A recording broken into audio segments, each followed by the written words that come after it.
Hi everybody. I haven't made a video for a few days, and seems like every time I get ready to, something else crazy goes on. There's so much happening right now. I'm not going to bore you with all the domestic problems and world problems and the war problems.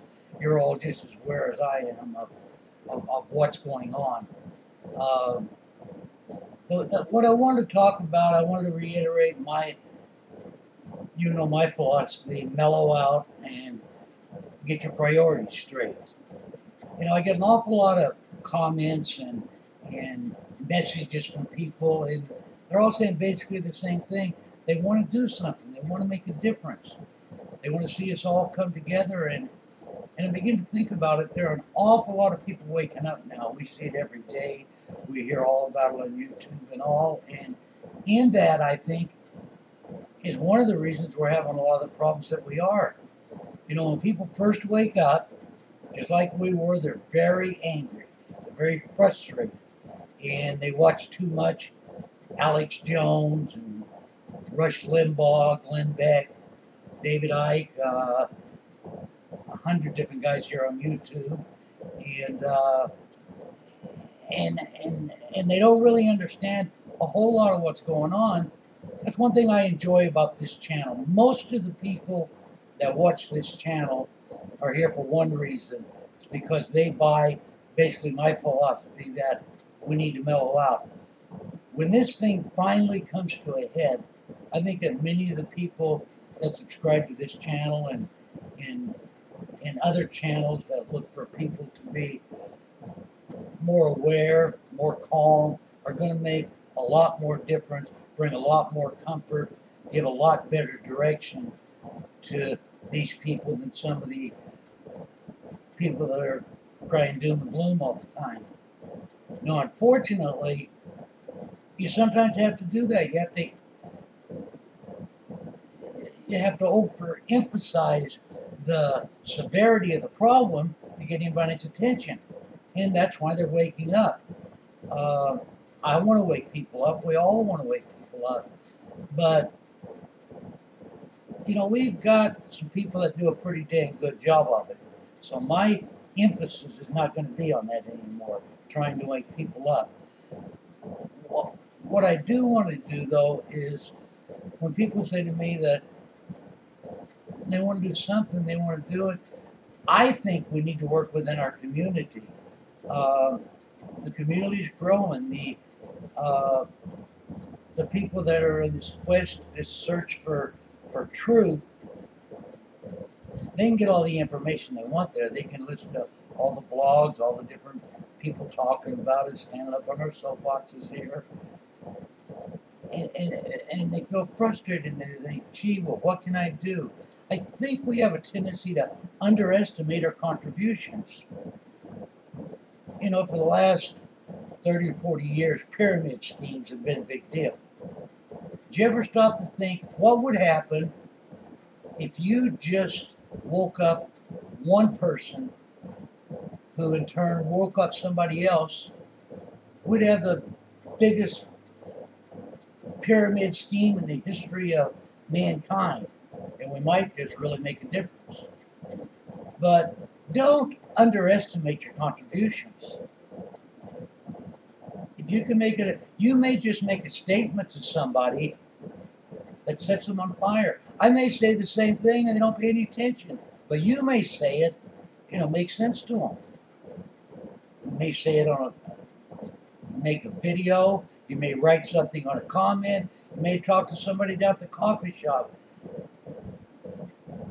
That multiplied by the number of people we involved and concerned about what's going on becomes very important. My new thing is don't vote, don't participate. The less we participate with them, if we quit participating with them, if we keep encouraging them by shopping at their corporate stores, by buying their corporate gas, by perpetuating their fiat money schemes, if we find a way to to deal amongst each other instead of dealing with them, we'll begin to have an impact, and I think we've already started to. And that's kind of what I know. I'm kind of rambling now, but one thing that I have in mind is, and what I really thought a lot about talking about was, I think a lot of people look at this thing wrong. Everybody thinks that the problem is Obama. I mean, I made a video the other day about Obama, our dictator, and I believe he is a dictator, and we're starting to hear that now, which is encouraging to me that we're coming to that party.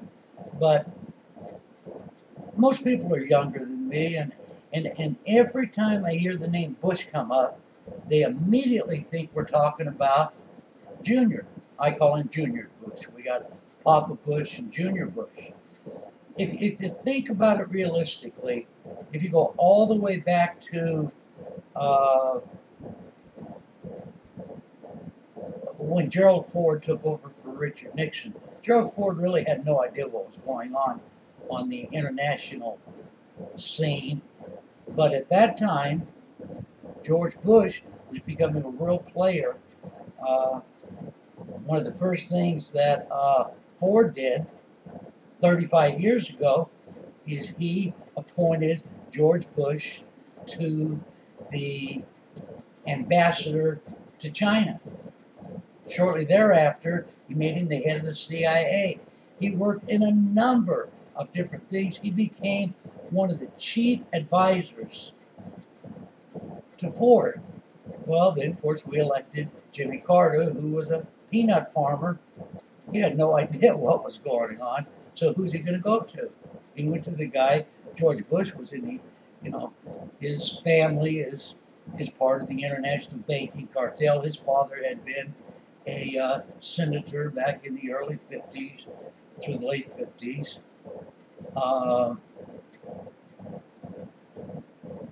They had all the connections in the Middle East they could ever think about.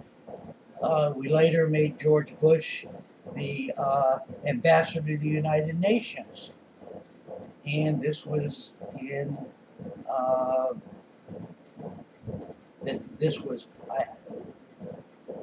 he just did so many different things. He became an expert on international affairs. And we had a succession of puppets. We had Carter. And then shortly thereafter, in 1977, or 1980, excuse me, he became the vice president for Ronald Reagan, who also didn't know anything about the international affairs. So he more or less was a puppet governor, puppet president. And for 8 years, George Bush ran the program, Poppa Bush. So that made about 12 years he'd been running the program. He then was president for 4 years. So that was 16. And then we got Billy Clinton. Now, Bill Clinton, there again, governor. He had no idea what was going on. His number one advisor was, and always has been, George Bush, Poppa Bush. So we had another 8 years there. Then we had Kit. And then we got another puppet who'll know what's going on. And you don't think that either that Poppa Bush or his cronies have been instrumental in advising Obama? So in reality, for 35 years, Barack Obama is a puppet. He is a dictator. But it didn't happen overnight. It started actually long before 35 years ago. But the real seeds of the dictatorship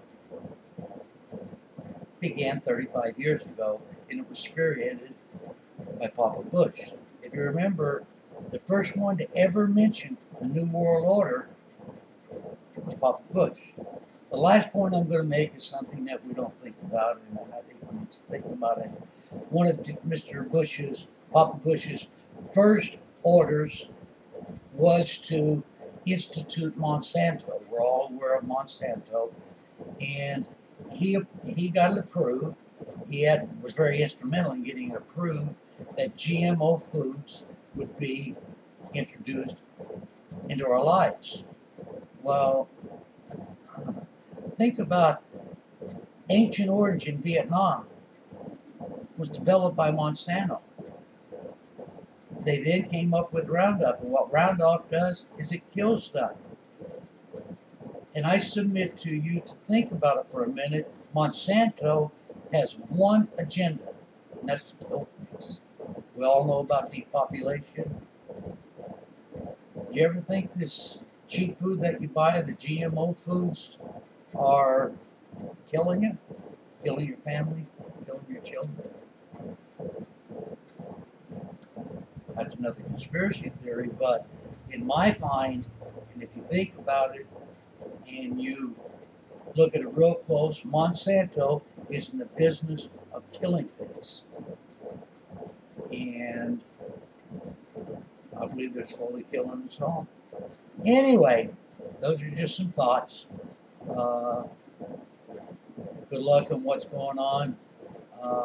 You are making a difference. All you need to do is keep doing what you're doing because it is working. Thank you all very much. God bless you. Have a good day.